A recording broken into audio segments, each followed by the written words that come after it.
Center domače in umetnostne obrti Slovenska Bistrica je od 13. do 15. julija izvedel rokodelski tabor.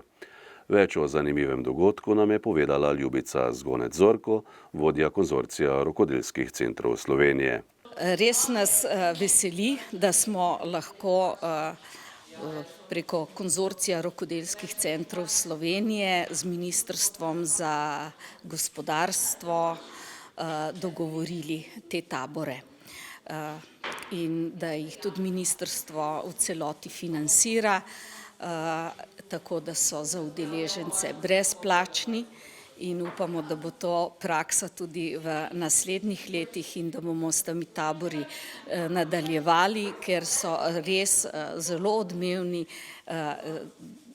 Pravzaprav smo bili sami presenečeni, imeli smo samo en mesec časa od tega, da se dogovorimo, do tega, da oblikujemo programe in predvsem zelo malo časa za promocijo samega dogodka. Zato se nam zdajle dogaja to, da že tabori tečejo po Sloveniji, pa je interes, so še prijave in povpraševanje.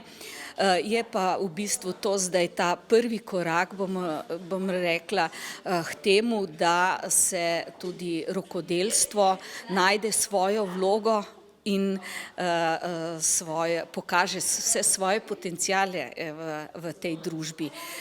In predvsem, da tudi mlade zanimira, da predvsem prvo morajo sploh spoznati stvari, da jih lahko tudi kasneje najdejo mogoče celo svoj poklic, ki postaja tudi v svetu vedno bolj zanimivo to, kar naredimo z rokami, ne samo kar naredi tehnologija. Kaj vse so udeleženci počeli v teh 3 dneh? Ja, prvi dan smo se srečali s tradicijo našo, slovensko lončarstvo in to jim je predstavil eden redkih tradicionalnih lončarjev pri nas, ki je tudi nosilec vpisa v naziva kulturna dediščina Slovenije, to je gospod Zeljko iz Prekmurja, tako da so lahko delali z njim, tudi zvrteli svoje prve izdelke, naredili piščalke, danes te izdelke iz prvega dneva končujejo, zdaj bomo zakurili peč, da bomo naredili eno primitivno peko, da se bodo odžgali. Včeraj smo si ogledali pa sodobno keramiko. Na srečo je ravno 30. 6. bila odprta keramika v Sloveniji leto 2005-2022, kjer se predstavlja 90 izbranih keramičnih del, ki nekje predstavljajo ta prerez dogajanja na tem področju v Sloveniji.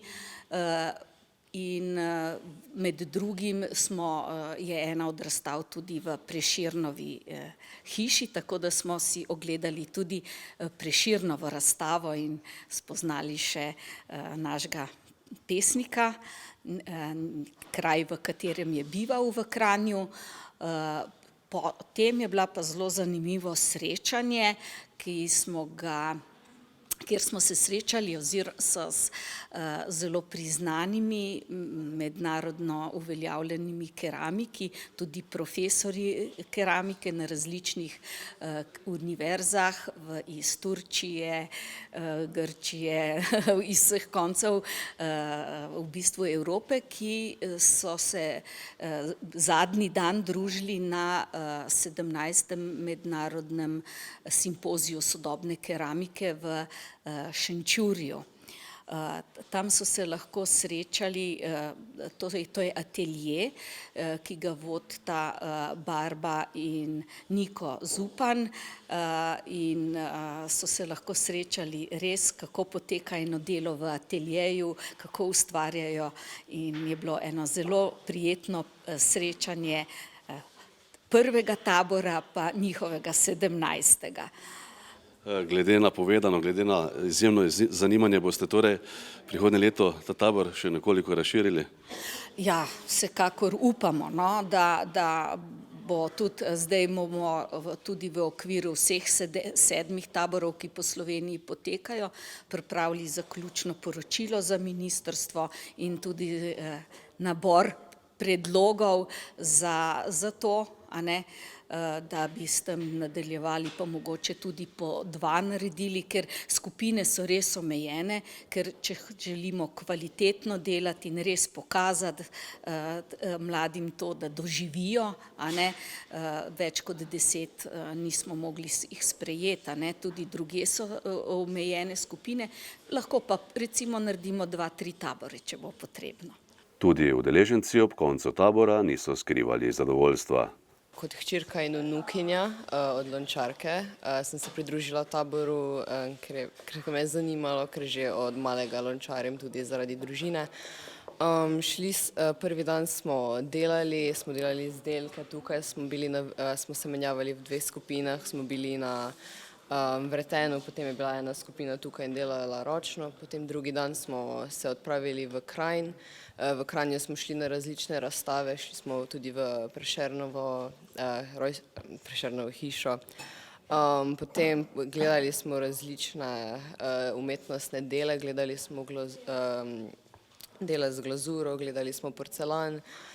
Potem smo šli tudi v Šenčuru v umetniško hišo, kjer so delali vse iz gline in je bilo notri zelo veliko zelo znanih umetnikov, ampak ker umetnost v Sloveniji pač ni, ne moreš tako uspeti.